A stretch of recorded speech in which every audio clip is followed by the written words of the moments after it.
یہ دونوں ساتھ ساتھ چل رہی ہیں۔ عبادات جو ہے انسان کے لیے بڑی ضروری ہیں، یہ ہماری ضرورت ہے۔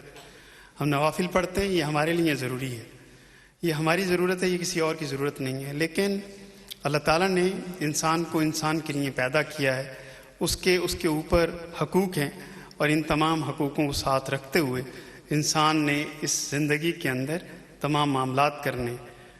دیکھ لیں کہ سب سے اہم چیز کہ اللہ تعالیٰ اپنے حق تو معاف کر دے گا، لیکن بندے کے حق معاف نہیں کرے گا۔ اگر ہم ان تمام چیزوں کو اپنے ذہن میں رکھیں تو بہت ساری چیزیں ہمارے سامنے آشکار ہوتی ہیں۔ ہمارے معاملات انسانوں کے ساتھ کیسے ہیں؟ ایک حدیث کا مفہوم کچھ اس طرح سے ہے کہ آپ نے فرمایا کہ تمہیں پتہ ہے کہ مفلس کون ہے؟ تو صحابہ نے کہا کہ جس کے پاس زر زمین دولت نہ ہو وہ مفلس ہوتا ہے۔ آپ نے کہا نہیں، وہ مفلس وہ ہوگا کہ جب کل قیامت والے دن وہ اپنے نامہ اعمال اور اپنے اعمال کو ساتھ لے کے پہنچے گا، اور اللہ جو ہے اس کے تمام اعمال جو ہیں تقسیم کر دے گا، کیونکہ اس کے حق ادا نہیں کیے ہوں گے اس نے بندوں کے، تو اس کے وہ تمام اعمال جو ہیں وہ بڑھ جائیں گے اور وہ مفلس ہو جائے گا۔ تو اس چیز کو اگر ہم نظر میں رکھیں تو یہ بات بڑی عیاں ہوتی ہے کہ ہمارے جو روزمرہ کے معاملات ہیں وہ بڑے اہم ہیں۔ مثلا ہمارے پاس جو لوگ ہمارے ساتھ جن کی ضروریات جڑی ہیں وہ ہمارے پاس آتے ہیں اپنے کاموں کے لیے، اور ہم ان کے کام نہ کریں تو بڑی عجیب سی بات ہے۔ جیسا کہ یہ بہت مشہور بات ہے کہ اللہ تعالیٰ کل قیامت والے دن ایک شخص سے کہے گا کہ میں تیرے پاس آیا تھا اور میں نے تجھ سے پانی مانگا تھا اور تو نے مجھے پانی نہیں پلایا تھا۔ تو وہ کہے گا یا اللہ تو سب چیز سے مبرہ تھا، تجھے پانی کی کیا ضرورت تھی؟ تو اصل میں انسان کے لیے پیدا ہوا، جیسے میں نے پہلے یہ بات کہی کہ انسان کی ضرورت ہے اور انسان کے ساتھ چل رہا ہے۔ تو ہمارے معاملات بھی کچھ اسی طرح سے ہیں۔ آپ دیکھیں پوری دنیا کے اندر ایک ہی چیز کے اوپر تمام انسان محور میں گھوم رہے ہیں کہ جن کی ضروریات ہیں وہ دوسرے لوگوں کی ضروریات کے ساتھ جڑی ہوئی ہیں۔ ہماری خواہشات ایک خواہش کے بعد دوسری خواہش پیدا ہوتی ہے، کیونکہ جنت جو ہے ایک مکمل جگہ ہے، دنیا جو ہے یہ عالم امتحان ہے، یہاں پہ امتحان جاری ہے، یہاں پہ خواہشات کی تکمیل ہو ہی نہیں سکتی، اور ہم کوشش کرتے ہیں کہ دنیا کے اندر اپنی خواہشات کو مکمل کر لیں، لیکن یہ ممکن نہیں ہے۔ تو آپ دیکھیں کہ ایک چیز کے بعد دوسری چیز کی خواہش جاگتی ہے انسان کے دل میں، اور ہم کبھی سوچتے ہیں یہ ہمارا ہاتھ ہے، ہم سوچتے ہیں ہمارے ہاتھ پہ گھڑی آ جائے، گھڑی آ جاتی ہے تو اس سے بہتر گھڑی آ جائے، ہمارے پاس گاڑی ہے، چھوٹی گاڑی ہوتی ہے تو بڑی گاڑی آ جائے۔ تو یہ تمام چیزیں آپس میں چل رہی ہوتی ہیں۔ اسی طریقے سے ہمارے معاملات بالکل اسی طریقے سے جیسے کہ عام انسانوں کے ہیں، ایسے ہی ہمارے بھی معاملات چل رہے ہوتے ہیں، تو ہمیں کبھی پیسوں کی ضرورت پڑ جاتی ہے۔ کتنی وعید ہے اس چیز کی کہ جو شخص چاہے وہ شہید ہو لیکن اگر وہ قرض دار ہوگا اس کی بخشش نہیں ہو سکے گی۔ کتنی بڑی وعید ہے یہ۔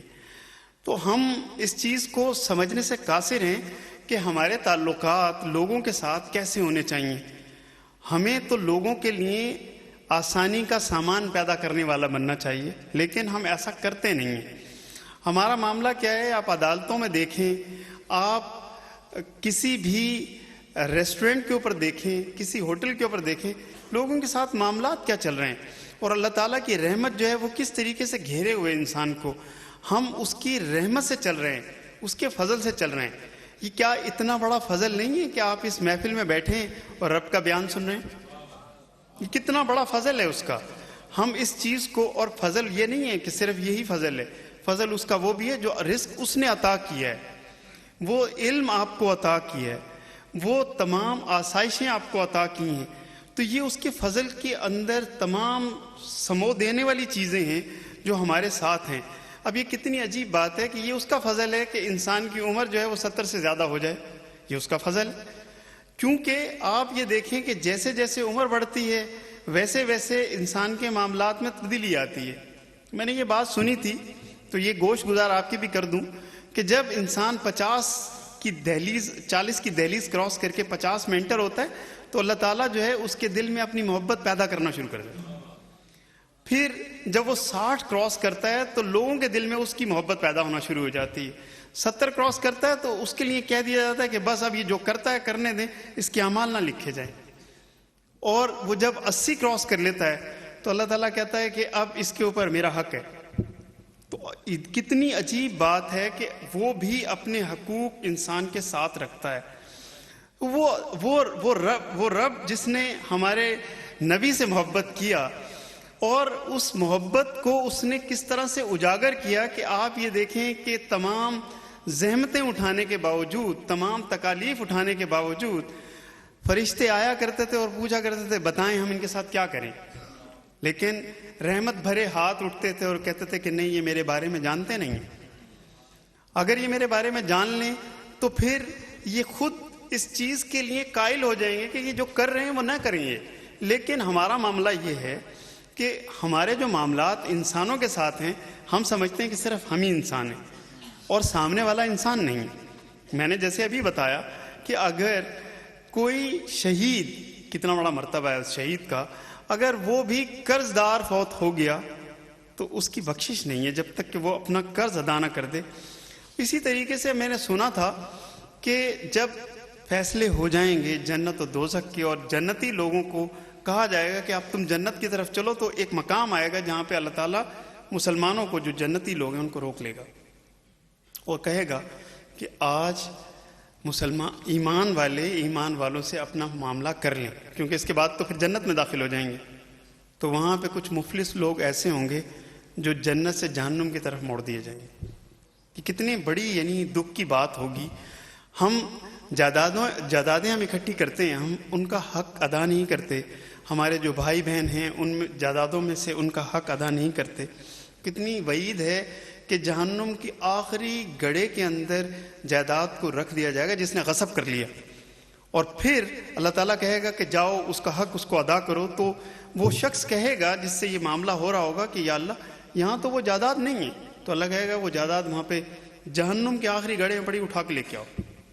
اور جب وہ لینے کے لیے جائے گا تو وہ جب اوپر لے کے آئے گا اسے پھر دھکا پڑے گا، وہ نیچے جائے گا، پھر لے کے آئے گا. تو کتنا یہ سلسلہ چلتا رہے گا، اور یہ کتنا بڑا یعنی جو ایک عذاب ہے اللہ تعالیٰ کا، وہ انسان پہ قائم کر دیا جائے گا. تو ہمارا معاملہ یہ ہے کہ آج جھوٹی گواہیاں جو ہے عدالتوں میں دی جاتی ہیں، جھوٹی باتیں کی جاتی ہیں، اور ہم ہر طریقے سے یہ کوشش کرتے ہیں کہ دوسرے کا مال غصب کر لیا جائے، دوسرے کا مال چھین لیا جائے.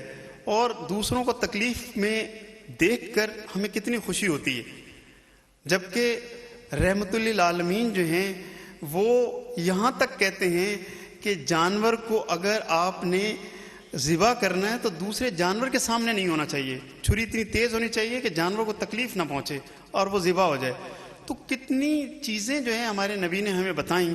لیکن آج ہمارا معاملہ یہ ہے کہ ہم عبادات کے اندر جو ہے بڑے مصروف رہتے ہیں. تسبیحات پڑھتے ہیں، یہ ہمیں بتایا گیا ہے کہ تسبیح پڑھنی چاہیے، بہت اچھی بات ہے. عبادت کرنی چاہیے، بہت اچھی بات ہے. لیکن یہ عبادات، یہ تسبیحات تو ہماری ضرورت ہیں، یہ کسی اور کی ضرورت نہیں ہے.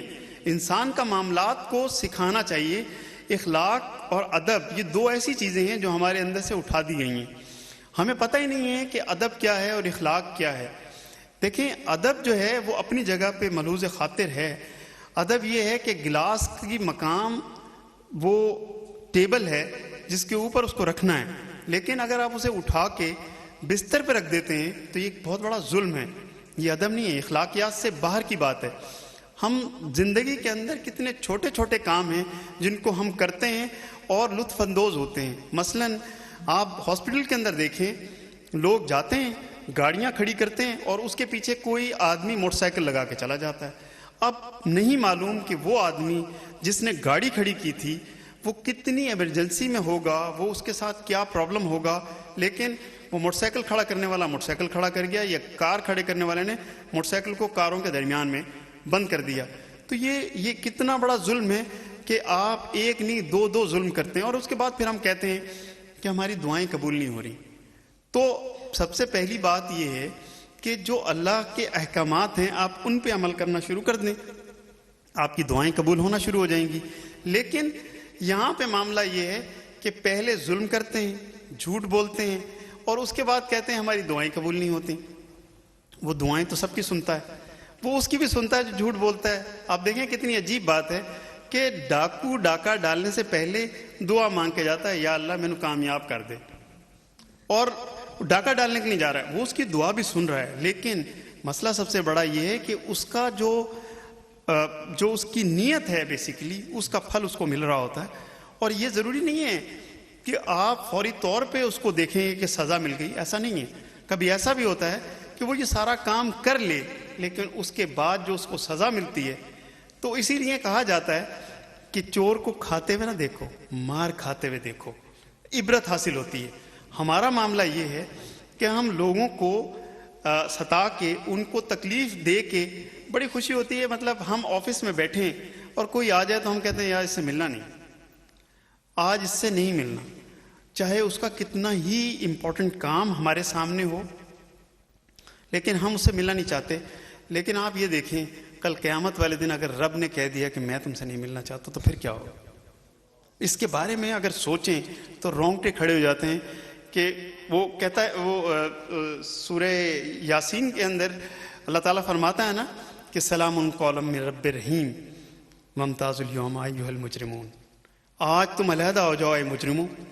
پہلے وہ یہ کہتا ہے کہ آج تم پہ سلامتی ہو رب رحیم کی, لیکن دوسری لائن کے اندر یہ جملہ کہتے ہوئے ویسے ہی انسان کے رونگٹے کھڑے ہو جاتے ہیں کہ کل جب ہمارے نبی کھڑے ہوں گے اور یہ بات کہہ دی جائے کہ مجرموں آج علیحدہ ہو جاؤ, تو پھر کیا بنے گا ہمارا. تو یہ لمحہ فکریہ ہمیں اس چیز کو, یہ لمحہ فکریہ اس لیے ہے کہ ہمیں آج اس بات کا اس کی تجدید کرنی چاہیے کہ ہم لوگوں کے ساتھ اپنے معاملات کو ٹھیک کریں. لوگوں کے ساتھ معاملات ٹھیک ہو گئے تو اس کا مطلب یہ ہوا کہ آپ کا جو آگے کا سفر ہے وہ آسان ہو گیا. لوگوں کے ساتھ معاملات ٹھیک نہیں ہیں تو پھر معاملات آپ کے بھی ٹھیک نہیں ہوں گے آگے, کیونکہ یہ صرف ایکشن کا ریئیکشن ہے. جو کام آپ کریں گے ویسے ہی کام آپ کو واپس مل جائے گا. آپ دیکھ لیں کہ آپ کسی شخص کے بارے میں یہ سوچیں کہ اس کی گاڑی کو پنچر کر دیا جائے, انشاءاللہ تھوڑی دیر میں آپ دیکھیں گے آپ کی اپنی گاڑی پنچر ہوئی بھی ہوگی, کیونکہ جو کام آپ کر رہے ہیں اسی کو واپس اللہ تعالیٰ لوٹا دے گا. تو یہ تمام معاملات اسی طریقے سے ہماری سمجھ سے بالا تر ہے یہ بات کہ ہمیں جس مقصد کے لیے, کیونکہ جس مقصد کے لیے ہمیں پیدا کیا گیا ہے اس کے بارے میں ہم جانتے ہی نہیں, ہمیں یہ پتہ ہی نہیں ہے کہ ہم اس دنیا میں آئے کیوں ہیں, ہمیں یہ نہیں معلوم. ہم یہاں پہ اکٹھے ہوتے ہیں, دیکھیں یہاں تعلیم حاصل کرتے ہیں, قرآن پڑھا جاتا ہے, احادیث پڑھی جاتی ہے, سب چیز اپنی جگہ پہ, لیکن مقصدیت کیا ہے وہ مقصد کے بارے میں کوئی نہیں جانتا. اس مقصدیت کے بارے میں جب جاننا شروع کرتے ہیں تو آپ دیکھیں کہ کیسے بڑے بڑے لوگ پیدا ہوتے ہیں. کوئی گن شکر بنتا ہے, کوئی بابا فرید بن جاتا ہے, ٹھیک ہے, کوئی کوٹ مٹھن کے اندر گھوم رہا ہوتا ہے. تو کتنی عجیب بات ہے کہ کوٹ مٹھن کے اندر ایک شخص گھوم رہا ہے اور وہ سب کی مرکز نگاہ ہے. لوگ اس سے کہتے ہیں دعا کرو, وہ دعا کرتا ہے, دعا پوری ہو جاتی ہے. آپ دعا کرتے ہیں, پوری نہیں ہوتی. مسئلہ کیا ہے؟ مسئلہ یہ ہے کہ جب اپنے آپ کو آپ رب کے حوالے کر دیتے ہیں, اس کے بتائے ہوئے احکامات پہ چلتے ہیں, لوگوں کے حقوق ادا کرتے ہیں اور پھر ظلم نہیں کرتے. تو دیکھیں آپ کہ یہ معاشرہ, ہمارا معاشرہ جو ہے کیوں ظلمت کا شکار ہو گیا ہے اور یورپ جو ہے وہ کیوں ترقی کر رہا ہے. ایک اصول ہے, جو ان اصولوں پہ چلے گا وہ چاہے مسلم ہو یا نان مسلم, وہ ضرور ترقی پائے گا. ظلم نہیں کرنا, جھوٹ نہیں بولنا, انصاف کرنا ہے, یہ تینوں چیزیں وہاں ہو رہی ہیں, یہاں نہیں ہو رہی. یہاں آپ دیکھیں صرف اپنے آپ کو بچانے کے لیے جھوٹ بول دیا جاتا ہے, اپنے آپ کو بچانے کے لیے رشوت دے دی جاتی ہے. سب چیزیں اس طریقے سے مینج کری جاتی ہیں کہ ہم بچ جائیں. لیکن آپ یہ دیکھیں کہ اگر تھوڑی دیر کے لیے آپ کو سچ بولنے سے سزا ملے گی تو آپ کے اندر کتنی خوشی کی لہر پھیلے گی, اس کے بارے میں آپ کو اندازہ نہیں ہے, کیونکہ آپ نے سچ کہہ دیا. جب سچ کہہ دیا بات ختم ہو گئی. لیکن جھوٹ کو بچانے کے لیے آپ کو 70 جھوٹ اور بولنے پڑیں گے. کسی کو بچانے کے لیے آپ کو رشوت دینی پڑے گی, 10 سفارش کروانی پڑے گی. تو یہ ایک چین ریئیکشن شروع ہو جاتا ہے. جو یورپ میں ان لوگوں نے اسلام کے اصولوں پہ عمل کرتے ہوئے اپنے آپ کو بنانا شروع کیا. لائن بنانا اسلام کا خاصہ ہے، لیکن یہ خاصہ یورپ میں دیکھا جاتا ہے یا امریکہ میں دیکھا جاتا ہے. لوگ لائن میں کھڑے ہوتے ہیں. یہاں پاکستان کے اندر سگنل پہ کھڑے ہونا ایک بے عزتی کی بات ہے. سگنل پہ لوگ نہیں کھڑا ہونا چاہتے. لیکن آپ یہ دیکھیں کہ یہ کتنی اہم ضرورت ہے کہ دوسرے کے لیے جگہ چھوڑ دی جائے. تو ان تمام باتوں کے ساتھ میں صرف اختصار کے ساتھ یہ بات کہوں گا، جیسے میں نے پہلے شعر میں کہا کہ کوئی قابل ہو تو ہم شان کئی دیتے ہیں اور ڈھونڈنے والے کو ہم دنیا بھی نہیں دیتے ہیں. تو آپ اگر جو تعلیم حاصل کر رہے ہیں، جو علم حاصل کر رہے ہیں، اس کے اندر اس چیز کو حاصل کر لیں کہ ادب کیا ہے اور ایک انسان کا انسان پہ حق کیا ہے، تو آپ کا اس دنیا میں آنے کا مقصد حل ہو گیا. السلام علیکم.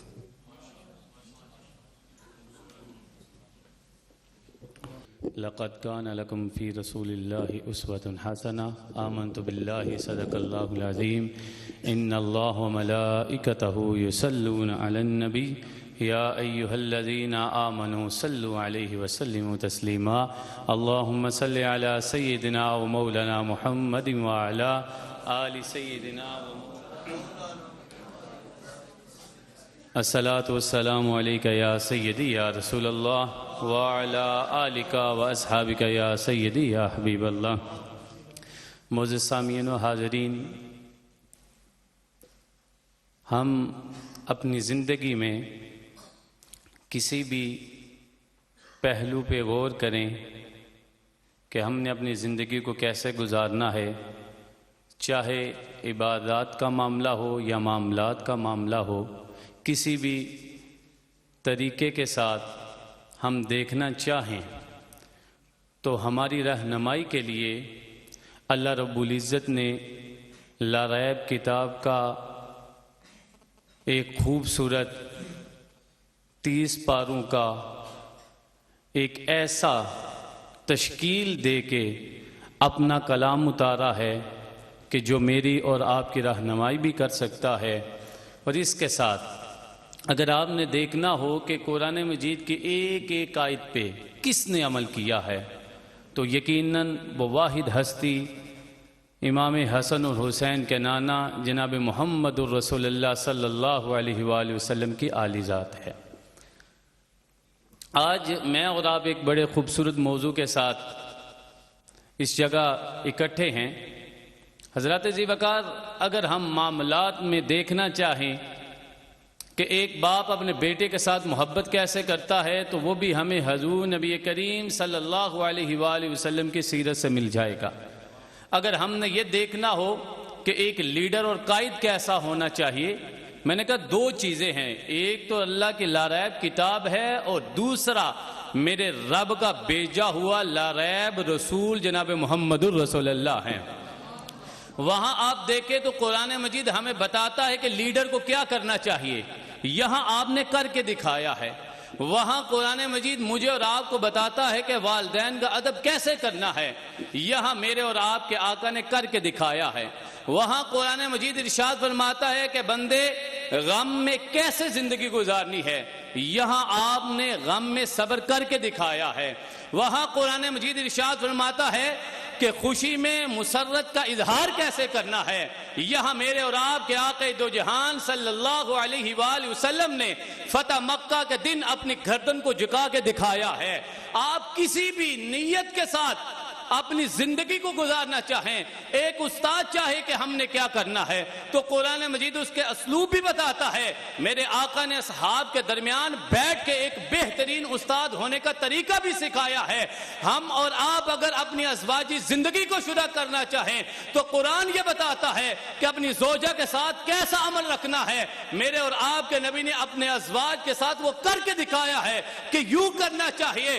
تجارت کرنے کا طریقہ قرآن بتاتا ہے، تجارت کرنے کا حق میرے اور آپ کے نبی نے ادا کیا ہے.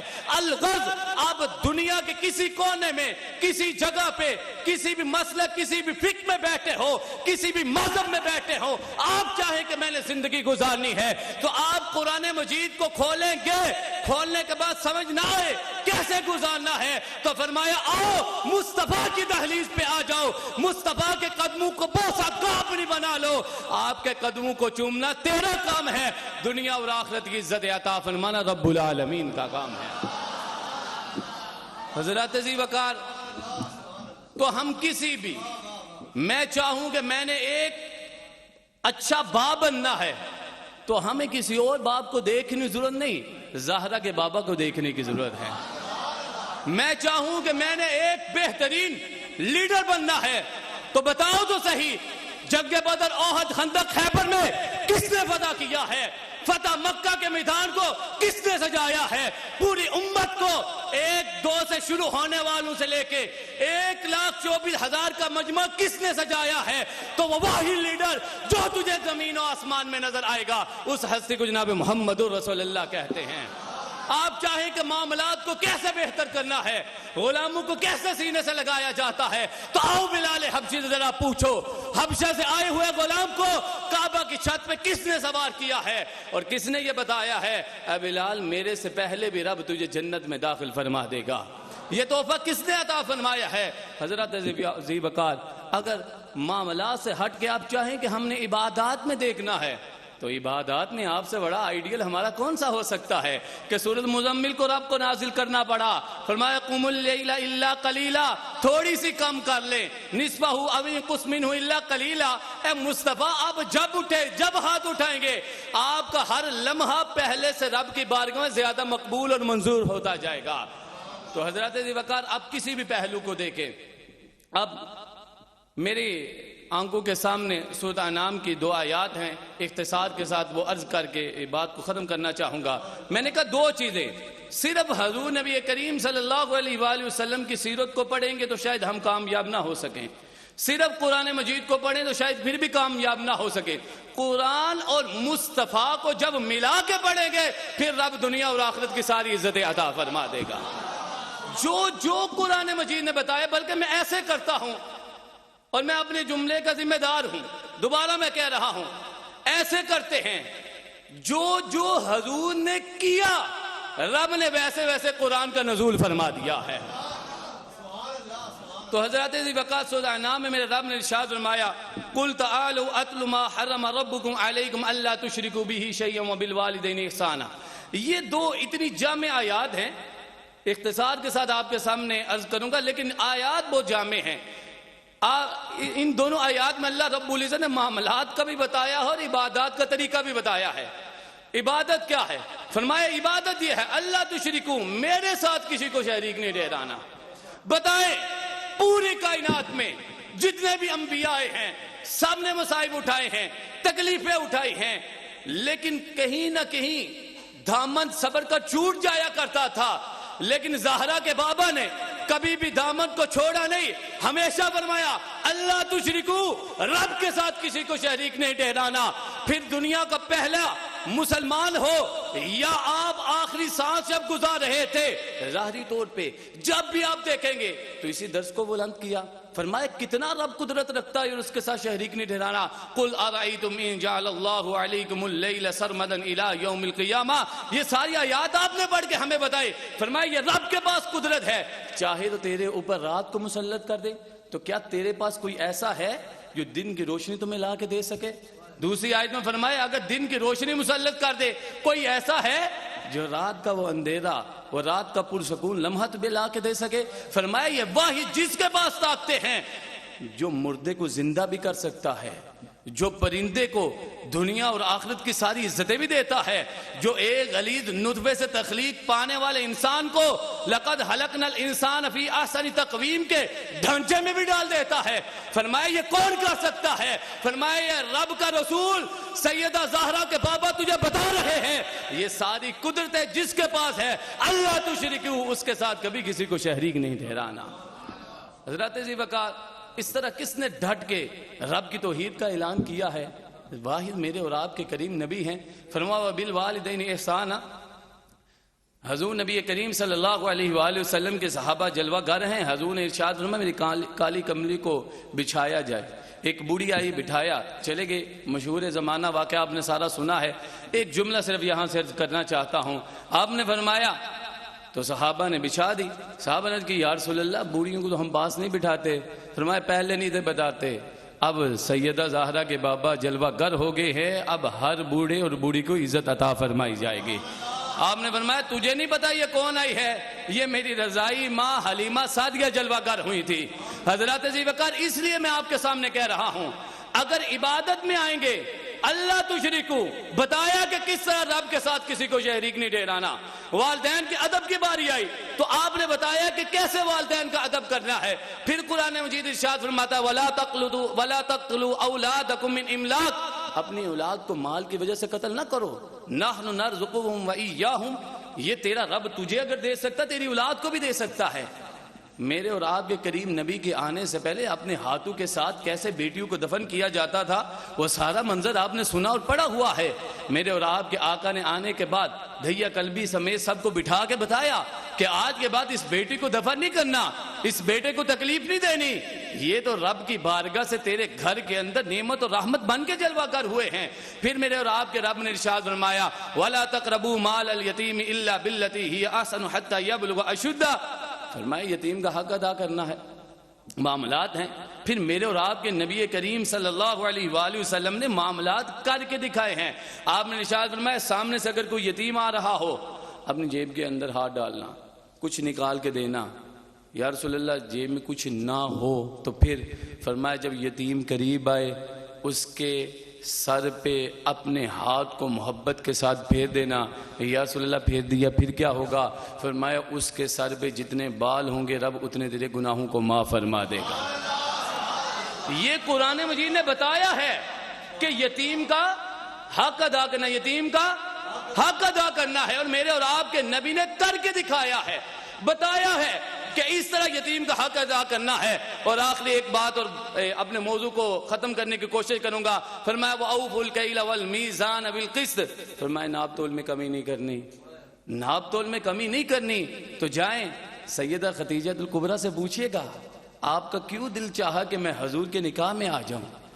ملکہ ہے پورے عرب کی, سارا جہان آپ کے دہلیز پہ کھڑا ہے کہ میرا آپ کے ساتھ نکاح ہو جائے. آپ خود پیغام بھیج رہی ہیں کہ میں نکاح کرنا چاہتی ہوں. سیدہ خدیجہ الکبریٰ ہوا کیا ہے؟